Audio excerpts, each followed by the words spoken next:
Hello friends, അപ്പോൾ ഇന്ന് വലിയൊരു ചൂര മീനാണ് കിട്ടിയത്. അപ്പോൾ ഞാൻ അതൊന്ന് പെട്ടെന്ന് വൃത്തിയാക്കി കുറച്ചെടുത്ത് വറുക്കാമെന്ന് കരുതി. മസാലയൊക്കെ പുരട്ടി വറുക്കാൻ വെച്ചിട്ടുണ്ട്. ബാക്കിയുള്ള മീൻ എടുത്ത് വെച്ചിട്ടുണ്ട്. കറിയാക്കാമെന്ന് കരുതി. അപ്പോൾ ചട്ടി ചൂടായപ്പോൾ ഞാൻ ഓയിൽ ഒഴിച്ചു കൊടുക്കുകയാണ്. ഓയിൽ ഇത്തിരി ഒന്ന് ചൂടായി വന്നപ്പോൾ നമ്മുടെ ഉള്ളി, ചെറിയ ഉള്ളി, വെളുത്തുള്ളി, ഇഞ്ചി, മുളകൊക്കെ എടുത്ത് വെച്ചിട്ടുണ്ട്. ഓയിൽ ചൂടായി വന്നപ്പോൾ ഒരു 1/4 ടീസ്പൂൺ ഉലുവ ഞാൻ ഇതിലേക്ക് ഇട്ട് കൊടുക്കുകയാണ്. എന്നിട്ട് കറിവേപ്പിലയും കൂടെ ഇട്ട് കൊടുത്തു. പിന്നെ ചെറിയ ഉള്ളി, ഇഞ്ചി, മുളക്, വെളുത്തുള്ളി, തക്കാളി ഇതെല്ലാം കൂടെ ഞാൻ അരിഞ്ഞു വെച്ചിട്ടുണ്ടായിരുന്നു. അതും ഇട്ട് ഒരു 1/2 ടീസ്പൂൺ മഞ്ഞൾപ്പൊടിയും കൂടെ ഇട്ട് കൊടുത്ത് നന്നായിട്ടൊന്ന് ഇളക്കി കൊടുക്കണം. അതിനുശേഷം 1 ടീസ്പൂൺ കുരുമുളക് പൊടിയും കൂടെയാണ് ഇട്ട് കൊടുക്കുന്നത്.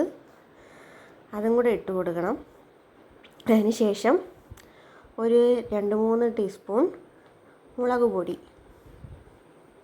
നമ്മുടെ എരിക്ക് ആവശ്യാനുസരണം ഇട്ട് കൊടുക്കാം. പിന്നെ 2 ടീസ്പൂൺ മല്ലിപ്പൊടിയും കൂടെ ഇട്ട് കൊടുക്കുകയാണ്.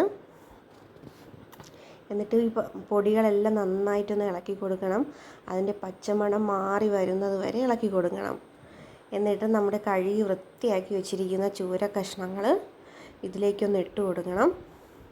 എന്നിട്ട് കുറച്ച് പുളിവെള്ളവും കൂടെ, ഞാൻ വാളം പുളിയാണ് എടുത്തിരിക്കുന്നത്, പുളിവെള്ളവും കൂടെ ഞാൻ ഇതിലേക്ക് ഒഴിച്ച് കുറച്ച് വെള്ളവും കൂടെ ഒഴിച്ച് കൊടുത്തിട്ടുണ്ട്. മീനും അവിടെ റെഡിയാവും. മീൻ റെഡിയായി വന്നപ്പോൾ കുറച്ച് പച്ച വെളിച്ചെണ്ണയും കൂടെ ഒഴിച്ച് കൊടുത്ത് കുറച്ച് കറിവേപ്പിലയും കൂടെ ഇട്ട് കൊടുത്തു. അപ്പോൾ നമ്മുടെ മീൻ കറി റെഡി ആയിട്ടുണ്ട്. പിന്നെ രസം തയ്യാറാക്കാൻ ഇഞ്ചിയും വെളുത്തുള്ളിയും തക്കാളിയും ജീരകമൊക്കെ ഇട്ട് നന്നായിട്ട് പേസ്റ്റ് രൂപത്തിൽ അരച്ചെടുത്ത് ആ കൂട്ട് നമ്മുടെ വെളിച്ചെണ്ണയിൽ ഒഴിച്ച് പൊടികളെല്ലാം ഇട്ട് കൊടുക്കുകയാണ്. മുളക് പൊടി, മല്ലിപ്പൊടി, ഉലുവാപ്പൊടി, കുരുമുളക് പൊടി എല്ലാം ഇട്ട് നന്നായിട്ടൊന്ന് ഇളക്കി കൊടുക്കണം. അതിൻ്റെയും പച്ചമണം മാറി വരുമ്പോൾ നമ്മുടെ പുളിവെള്ളം ഇതിലേക്കൊന്ന് ഒഴിച്ചു കൊടുക്കണം. അത് നന്നായിട്ടൊന്ന് കുറുകി വരെ ഇളക്കി കൊടുക്കണം. അതിനുശേഷം ഞാൻ ഒരു ടീസ്പൂൺ ഉപ്പും കുറച്ച് കായവും കൂടെ ഇട്ട് കൊടുക്കുകയാണ്. അപ്പോൾ നമ്മുടെ രസവും റെഡിയായി. പിന്നെ കുറച്ച് സംഭാരവും തയ്യാറാക്കി. ഇതൊക്കെയാണ് ഇന്നത്തെ വിശേഷങ്ങൾ. പിന്നെ വൈകിട്ട് ശ്രീകൃഷ്ണ ജയന്തി ആയതുകൊണ്ട് അതിൻ്റെ ഘോഷയാത്രയൊക്കെ കാണാൻ പോയിരുന്നു.